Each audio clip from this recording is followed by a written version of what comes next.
میں آسانی ہوگی۔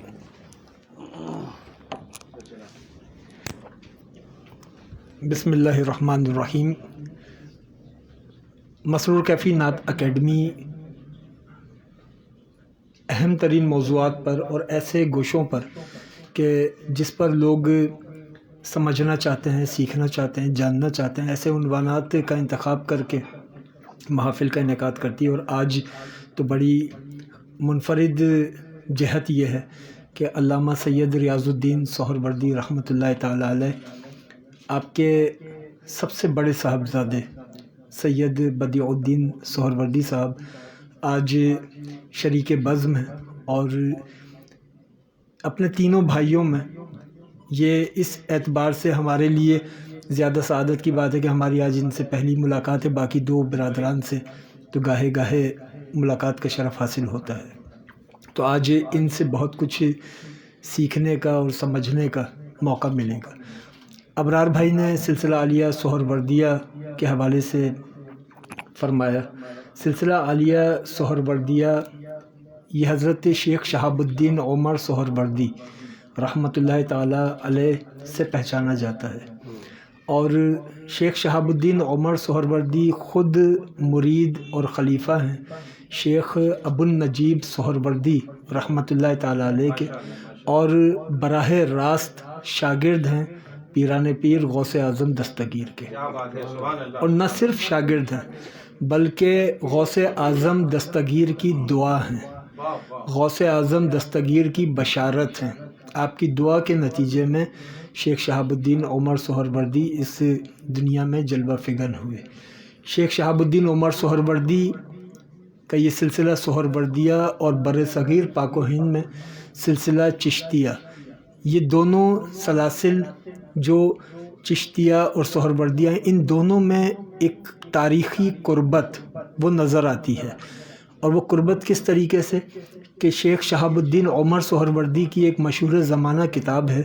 عبارف المعارف، اور یہ تصوف کا مخزن ہے۔ یہ کتاب مشائخ چشت کے ہاں خانقاہوں میں پڑھائی جاتی تھی، اور یہ کتاب پڑھانے والے کون لوگ ہوتے تھے؟ ان میں جو پہلے مدرس کا نام تاریخ کے اندر ہے سلسلہ چشتیہ کے حوالے سے، وہ بابا فرید الدین مسعود گنج شکر، اور بابا فرید الدین مسعود گنج شکر سہروردیہ سلسلے کے ان بزرگ کی کتاب جب اپنی خانقاہ میں پڑھاتے تھے تو پڑھنے والوں میں مخدوم علاء الدین علی احمد صابر کلیری، محبوب الہی نظام الدین اولیاء، حضرت جمال الدین ہانسوی، بدر الدین اسحاق جیسی شخصیات وہ بیٹھ کر استفادہ کرتی تھی۔ پھر چشتیہ اور سہروردیہ سلسلے میں ایک یہ قربت بھی ہے کہ جب محبوب الہی نظام الدین اولیاء کا وصال ہوا تو یہ تاریخ کا ایک گمنام زاویہ ہے، وہ میں آج منظر پہ لا رہا ہوں کہ جب محبوب الہی نظام الدین اولیاء کا وصال ہوا تو نماز جنازہ شاہ رکن عالم نے پڑھائی، اور شاہ رکن عالم پھر سہروردیہ سلسلے کے عظیم بزرگ ہیں۔ تو یوں چشتی اور سہروردی سلسلوں میں ایک قربت رہی۔ بر صغیر میں یہ سلسلہ شیخ شہاب الدین عمر سہروردی سے جو بر صغیر میں یہ سلسلہ پھیلا، یہ حضرت بہاء الدین زکریا ملتانی رحمۃ اللہ تعالیٰ علیہ، آپ سے یہ سلسلہ پھیلا۔ اور بہاء الدین زکریا ملتانی یہ تصوف کی وہ مقناطیسیت تھے کہ چہار دانگے عالم صوفیاء کرام ان کے پاس جمع ہوتے تھے۔ بہاء الدین زکریا ملتانی سہروردیہ سلسلے کی پہلی بڑی شخصیت ہیں جنہوں نے سہروردیہ سلسلے کو اس بر صغیر میں پھیلایا، اور کیسی شخصیت ہیں کہ آپ کے پاس آنے والوں میں بابا فرید الدین مسعود گنج شکر، وہ اجودھن سے جو اب پاک پتن کہلاتا ہے وہاں سے ملتان آتے تھے۔ بہاء الدین زکریا ملتانی کے پاس آنے والوں میں جلال الدین سرخ پوش بخاری وہ آیا کرتے تھے، اور سہون شریف والے سخی لال شہباز قلندر وہ ان کے پاس آیا کرتے تھے۔ یعنی سہروردیہ سلسلے کی کیا اہمیت ہے کہ اس وقت کے جتنے ائمہ طریقت تھے وہ تمام ائمہ طریقت ملتان آتے تھے، اور ملتان میں جو تصوف اور طریقت کی مرکزیت تھی وہ حضرت بہاء الدین زکریا ملتانی رحمۃ اللہ علیہ کے آستانے کو حاصل تھی۔ اور پھر شیخ صدر الدین عارف آپ کے صاحبزادے اور پھر آپ کے پوتے شاہ رکن عالم، یہ پورا ایک نور کا سلسلہ ہے۔ اور یہ سلسلہ عالیہ سہروردیہ کا یہ سلسلہ چلتا ہوا، اب میں پھر اس عنوان کی طرف آتا ہوں کہ علامہ سید ریاض الدین سہروردی تک کیسے پہنچا۔ علامہ ریاض الدین سہروردی رحمۃ اللہ تعالی علیہ، ان کی جو ولادت ہے یہ اعلیٰ حضرت کے وصال سے 2 سال قبل کی ہے، یعنی جب اعلیٰ حضرت کا جس سال وصال ہوا ہے تو اس وقت علامہ سید ریاض الدین سہروردی رحمۃ اللہ تعالیٰ علیہ کی عمر مبارک 2 برس تھی، کیونکہ 1921 میں اعلیٰ حضرت کا وصال ہے اور 1919 میں علامہ سید ریاض الدین سہروردی رحمۃ اللہ تعالیٰ علیہ کی ولادت ہے۔ قیام پاکستان سے قبل، ابھی پاکستان کا قیام معرض وجود میں نہیں آیا، اس سے پہلے دربار رسالت سے انہیں منبر بھی عطا ہو گیا تھا، مسند بھی عطا ہو گئی تھی، یعنی شریعت میں بھی یہ کمال پر پہنچ گئے تھے، علوم شریعت میں، علوم طریقت میں بھی کمال پر پہنچ گئے تھے۔ ان کے والد گرامی حضرت سید جلال الدین رحمۃ اللہ تعالیٰ علیہ، شاہ صاحب کے دادا محترم سید جلال الدین رحمۃ اللہ تعالیٰ علیہ اپنے وقت کے عالم، فقیہ، محدث اور خطیب تھے۔ اس کے علاوہ بہترین نعت گو شاعر اور بہترین نعت خواں تھے۔ تو علامہ سید ریاض الدین سہروردی رحمۃ اللہ تعالیٰ علیہ کو یہ سب چیزیں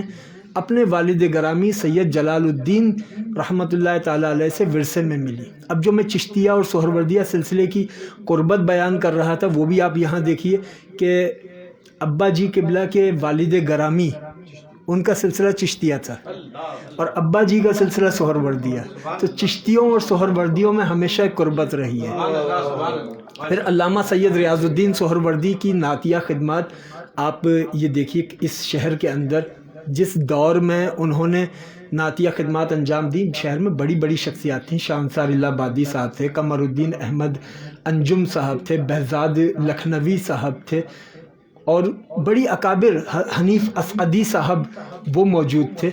اکابر شخصیات۔ لیکن ان اکابرین میں جو مقام علامہ سید ریاض الدین سہروردی کو حاصل تھا، وہ دیگر کو اس اعتبار سے حاصل نہیں تھا کہ دیگر تمام شخصیات وہ نعت کی خدمات انجام دے رہی تھی، نعت ان کا شعبہ تھا،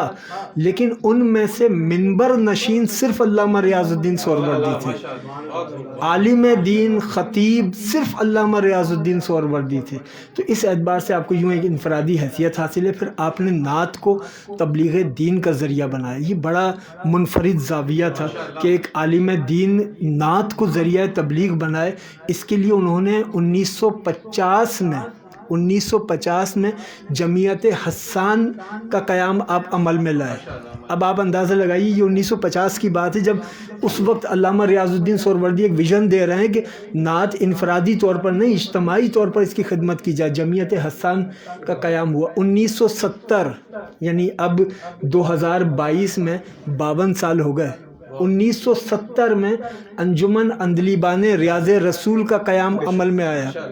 52 نصف صدی سے زیادہ اس کو ہو گئی۔ تو علامہ سید ریاض الدین سہروردی پر بلا شبہ یہ لقب جچتا ہے امام انقلاب نعت، اس لیے کہ آپ نے اس شہر میں، اس ملک کو نعت کے حوالے سے وہ بیداری دی، وہ شعور دیا، وہ فہم، وہ فراست دی کہ علامہ ریاض الدین سہروردی کے